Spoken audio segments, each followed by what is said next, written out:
Once upon a time, OnlyFans was the undisputed king. A digital empire built on desire, with a valuation soaring to an incredible $18 billion. It was a revolution, empowering creators and rewriting the rules of the adult content industry. But, like all empires, it was vulnerable. Today, we're diving deep into the spectacular rise and shocking fall of OnlyFans. How did it go from an untouchable giant to a platform fighting for survival? This is the story of regulation wars, devastating traffic losses, TI storm, and the scandals that rocked its very foundation. Let's rewind to the golden era. OnlyFans wasn't just a platform. It was a cultural phenomenon. It promised financial freedom and direct connection between creators and their fans. Creators were making fortunes, booging oses, and living lifestyles they'd only dreamed of. The business model was genius in its simplicity. A subscription-based service where creators kept 80% of their earnings. This attractive split drew in talent from all corners of the globe, creating a diverse and booming ecosystem. At its peak, the platform boasted over 2 million creators and more than 130 million users. The numbers were staggering, and it seemed like the growth would never stop. Mainstream celebrities and influencers joined the platform, further legitimizing it and sending its valuation into the stratosphere. $18 billion. Let that sink in. It was more than just a platform. It was a symbol of a new digital economy. But beneath the surface, the cracks were already beginning to show. The first major blow came from the very institutions that govern our financial world. The payment processors. Companies like Visa and MasterCard began to feel the heat. Under immense pressure from regulatory bodies and anti-pornography advocacy groups, they started tightening their rules. The adult industry has always had a complicated relationship with banking, and OnlyFans was no exception. Banks and payment processors saw the platform as high. They were worried about chargebacks, fraud, and the potential for illegal content, which could lead to massive fines and reputational damage. This pressure culminated in a shocking announcement in August 2021. OnlyFans declared it would ban sexually explicit content. The backlash was immediate and brutal. Creators, who had built their entire careers on the platform, felt betrayed. The very user base that had made OnlyFans a behemoth threatened a mass exodus. The company quickly reversed its decision, but the damage was done. The incident exposed a critical vulnerability.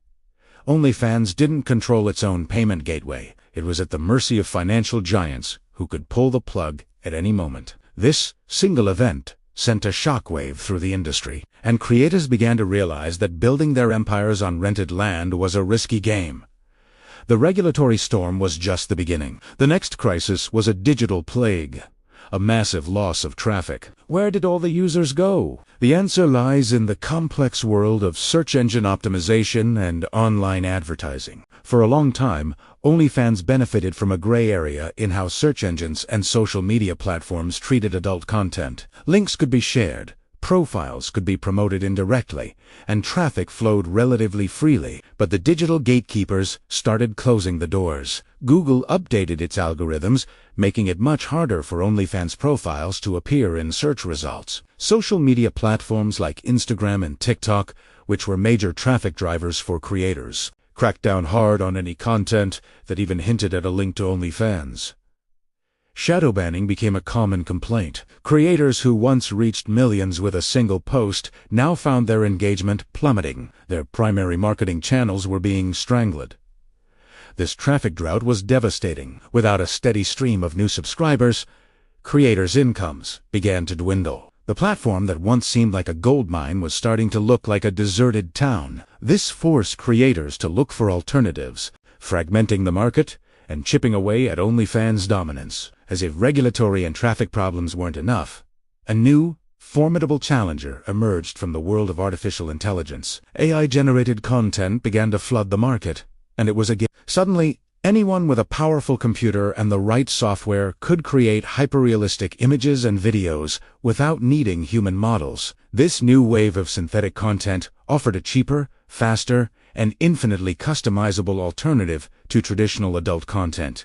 Why subscribe to a creator for a limited amount of content when you could generate exactly what you wanted, on demand, for a fraction of the cost, or even for free? This technological disruption hit the core of OnlyFans' value proposition. The platform was built on the idea of authentic connection with real creators' AI content.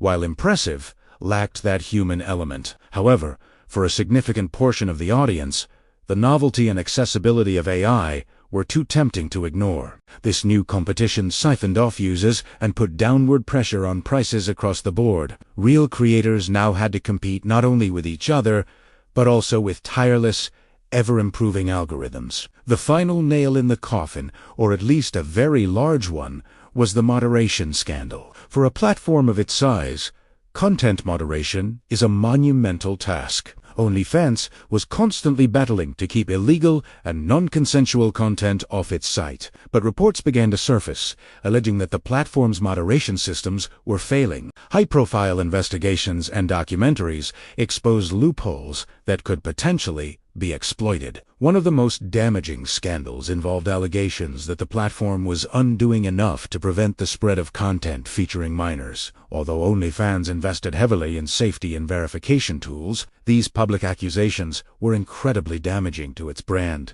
The scandals scared away not just users, but also potential investors and, crucially, mainstream payment processors who wanted to distance themselves from any controversy. The trust that had been the bedrock of the creator-fan relationship was eroding. Both creators and users started to question the safety and ethics of the platform. The brand, once seen as empowering, was now tainted by scandal. So, where does this leave OnlyFans and the wider adult industry today? The landscape has been irrevocably altered. OnlyFans is still a major player, but it's no longer the undisputed king. It's a platform in survival mode, desperately trying to rebrand and diversify. It launched a safe-for-work app, OFT, in an attempt to attract a more mainstream audience and appease advertisers, but it has struggled to gain traction. The power has shifted. Creators have learned the hard way not to put all their eggs in one basket. They are now diversifying their presence across multiple platforms,